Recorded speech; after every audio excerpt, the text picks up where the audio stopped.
Hey guys, this is Jess and Taylor with Ensemble, and today we want to show you 3 ponytail options if you have short hair or fine hair and you're wanting a ponytail that doesn't look unrealistic on you. In the past, we only had 1 ponytail, now we have 4, so there's lots of options to give you a very natural look that's also very comfortable.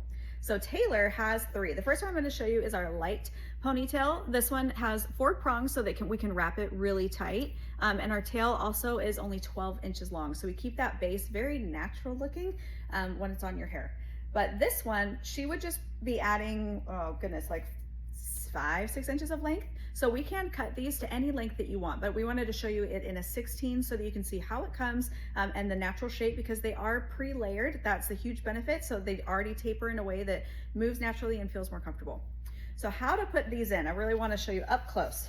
So you're going to put your hair in a ponytail. This is just a standard hair tie. It's very secure, but it's not a bulky hair tie. It's also not a flimsy hair tie. So make sure it's substantial enough that it can hold this. But she already pulled her hair up, and then these prongs are going to go in the hair tie at an angle like this, and it should be able to sit just horizontal before we start wrapping it. So this is really easy to do on yourself. You'll just feel it. It does take a little bit of practice. So like I said, it should be able to sit on your ponytail just like this. It's about sitting horizontal. So wrap with your left as tight as you can, because you really want the base of that ponytail to be as slim as possible, because that will look the most natural on your own hair. And then wrap on your right. You'll feel the Velcro attach and secure, and then you're gonna have this tail. So then you wrap the tail tight, not too tight, but secure around, and it should go around maybe 3 times at most. And then I'm gonna take the bobby pin that comes in your package and just secure the tail to the ponytail. So this is the light thickness. And we said light because natural, if you have a natural halo, I didn't want you to think it was gonna be that kind of density, because it's even lighter. So those of you that have really fine hair and you just want something to give you a ponytail but don't want it to feel heavy, look heavy, we needed it to be the right density so that it felt that way. So this is how it comes pre-layered. This is before we do any more layering to it. So keep this in mind when you're deciding, actually, could you taper it even more for me? And then also here's that 16-inch length. So in the back, a 16, you see where her ponytail is. It's about middle to just above the middle, and it comes about mid-back. So really common for us to cut these to a 14 if you have short hair, and that would just feel like too much length. We can even cut these to a 12. So that custom process we can still do with these ponytail pieces. So when you're deciding how much length that you want to add, remember that that measurement comes from the base of the ponytail, not from a halo length or from the top of your head. So if it were to come from right up against your scalp and out, that's how we're measuring. And also remember where you're going to place your ponytail. So hers, I would say, is right in the middle, not super high. So her ponytail is going to fall lower. Whereas my 16-inch ponytail, I wear a little bit higher, and it just barely comes past my shoulders. So keep that in mind when you're trying to decide how much length do I want to add. If you're cautious, then go a little longer than you're thinking, because we can always cut it shorter after. So here's the shape, perfect that I'm wearing a white shirt so you can really see it, of how this is structured, because I'm going to show you the next thickness up. This is the natural.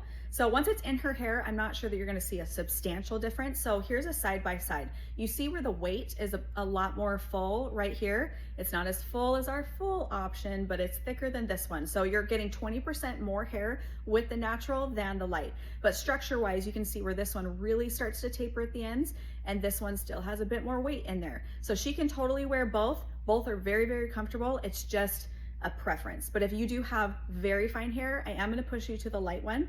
Another thing to keep in mind with the light, and I wanted to show you on myself, you can wear it in a half up. So for me, the light wouldn't make a big difference for me in my full ponytail, but for a half up style, it's perfect. So you can also wear this in a half up.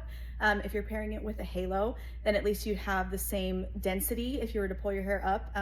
A lot of us too, if we have a lot of breakage through our crown, then having something for a half up is really nice. Okay, I'm gonna show you how to I'm gonna put the natural in so that you can see the thickness difference. Here it is from the front. I'll show you that too, she's so cute. So it does come over her shoulder. I love it. I'm biased, but I love it. Okay, I'm gonna show you the next thickness up. Okay, now we have the natural thickness in her hair. So you can already see more fullness in the ends here from the one that she just had on. And then it turns sideways.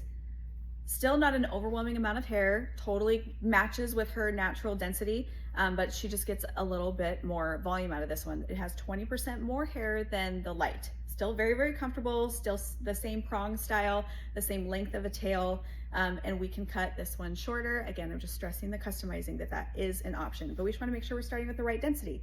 So if you're deciding between the two, I'll always give you my opinion on where to start, but eventually you could add more than one, and that's kind of the point.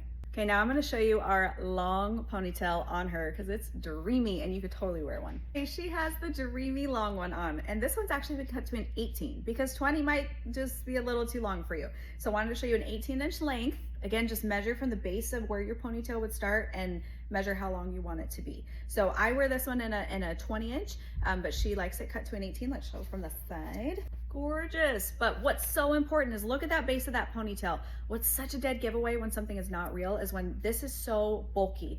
So we really wanted to make sure that the base of the ponytail could be bent and was really malleable, and part of that had to do with how many hairs were on it and how many were long, short, all of that, so that it wasn't bulky up here, so we could get it tight, because that matters when you have fine hair. But coming right out of it, a good amount. It's nice and perky. We haven't done much to really fuss with this. We could add more layering, we could tease it. The ponytails are more flexible because you can add more product to them. So with our halo extensions, we're like, don't put any sprays on them, try to keep them soft. That's the whole point, because it's just different. But this, you can add dry texture spray. You can add some dry shampoo to it. And if you wanted a lot more volume out of it, I like my ponytail when it's a little bit dirty personally. I think it just behaves a little bit more normally. But because it's pre-layered, it's not gonna stick together and just look like a fake horsetail. That's the best way I can describe it. So this one already has layers, but we can taper it even more. If you're like, I like that length, I feel like I want the ends a little bit thinner than that, we customize it. So, and look at this coloring job. So she has a good amount of highlights. She's definitely more of a balayage. Her highlights don't go straight to her roots. So we balayaged this ponytail, believe it or not. It started out as a lot lighter and we added all this dimension in. And then we did the tail solid. So if you have a lot of dark heading into your ponytail, see, she still has some highlights, but she's mostly dark, then I'd recommend having us do this tail part solid. If you have a lot of highlights heading into it, then we would just low light this tail, and we'd still recommend rooting the ponytail because it just looks real. Because the worst is when you feel like you need to grab a scrunchie or a bow to hide this transition. But if it's customized right, it transitions very naturally and you don't have to feel like you need to do anything really to hide it. So gorgeous length. We have 3 options. This is just what I recommend if you have something similar to her length of hair and or really fine density, is to do the light, the natural, and then along maybe just cut a little bit shorter. But there's a lot of options. So if you want to build a collection, that's why we have a few options now. I personally wear 3, but they're a little bit different than the ones I recommended for her. So I wanted to show you on a model that was similar to you. If you haven't heard of us before, we're Ensemble Hair. We do all of this online, virtually. So you can go to ensemblehair.com, fill out our form, and I can reach out to you directly for a virtual consultation, or you can text Ponytail to this number and get started that way.